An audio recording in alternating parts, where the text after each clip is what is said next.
Hey, what's good? I'm doing a turn report for you guys. So, I actually finally got around and I actually played the Horse Infect deck last night. So I was basically doing this to tell you guys how it went, kind of my thoughts and opinions about the deck itself. So,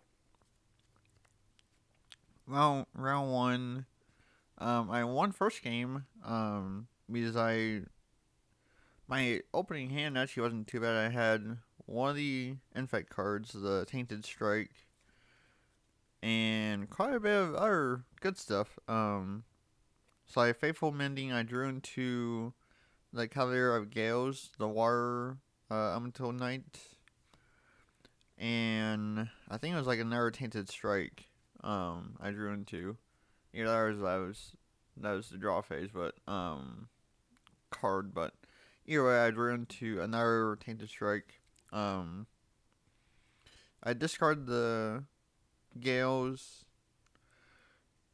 and I forget what else I had discard, but I had discarded that,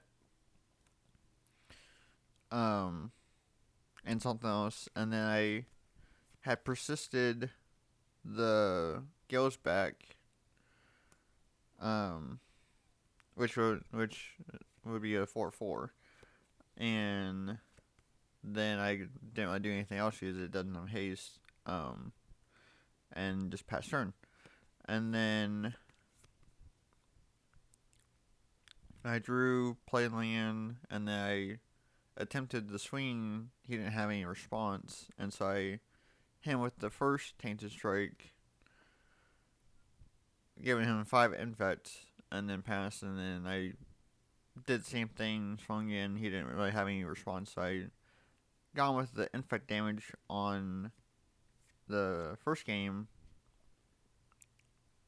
which is actually pretty cool, actually. Game two, he went first and just kind of. I was playing against Burn, and he completely just kind of blew me out of the water on game two. Game three, my hand was kind of questionable. I probably should have Mulligan, but I was like, well, I had a couple removal spells for his cheaper cost creatures and a counter spell, and so I was like, well, if I can try to get rid of some of his creatures and try to stop the aggro, then it was like, well, I may be able to draw in something. Um, I tried to get something going, but it just wasn't fast enough for uh the game, so he just ended up killing me with the burn spell at the end. Um, so yeah, that was pretty much round one. Um, Round two, I faced um my friend, or well, they're both my friends. Round one and round two, but round two was kind of like another burn deck, I guess you could say in a way. But I played Emrakul and the artifact creature where your life doesn't change. Um, it's basically like an 8/8, basically kind of like a golem dude. And so he also played like Blood Moon and some of that other stuff, and that just completely just screwed me because I played the pathways, and so yeah, that didn't go very well. But um, still had fun overall. Got to win at least a game, so that was at least nice.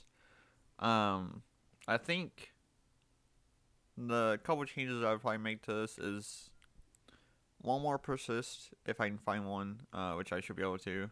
Um,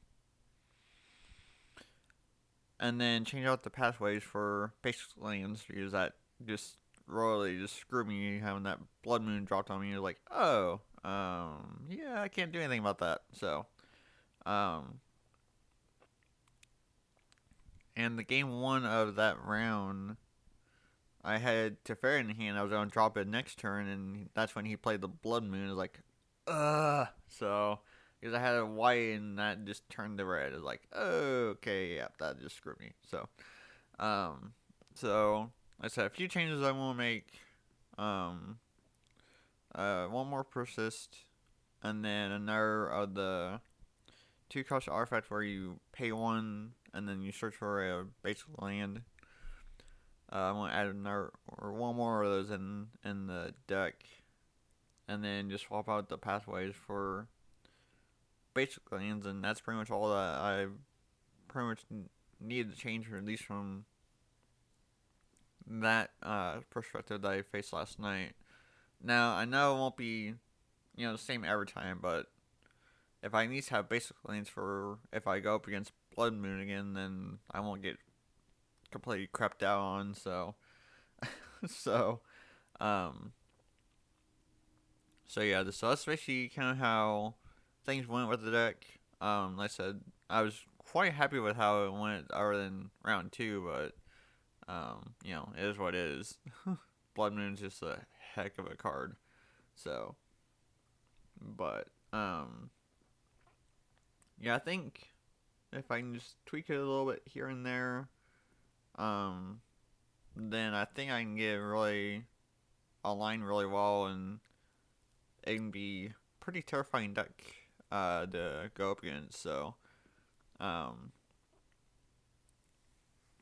and that was like the first time I've played the or played with that version of the deck too. So, like I said, I was really happy with it for first attempt at doing something like this. I might consider like one more faithful mending possibly. I run two in the deck, but I may consider maybe one more, but I'll see how that goes. But yeah, other than that, I was like I said, I was happy with the deck. Very minimal changes, but hopefully it'll benefit me in the end with a few more, like I said, changes and adds and make it a little more run smoothly. So yeah. So thank you all for listening. I'm sure you guys are probably happy to actually finally hear this term report of this deck. Because I mentioned it last month, and I never really got around to playing it until this month. So, um, but definitely something I want to actually continue playing. For um, maybe the foreseeable future is dropping that Infect is actually pretty fun, and my opponent not really expecting it either. So may continue doing that. So but yeah, so thank you for listening, and yeah, I will catch y'all next month with the next video. Alright, there you guys.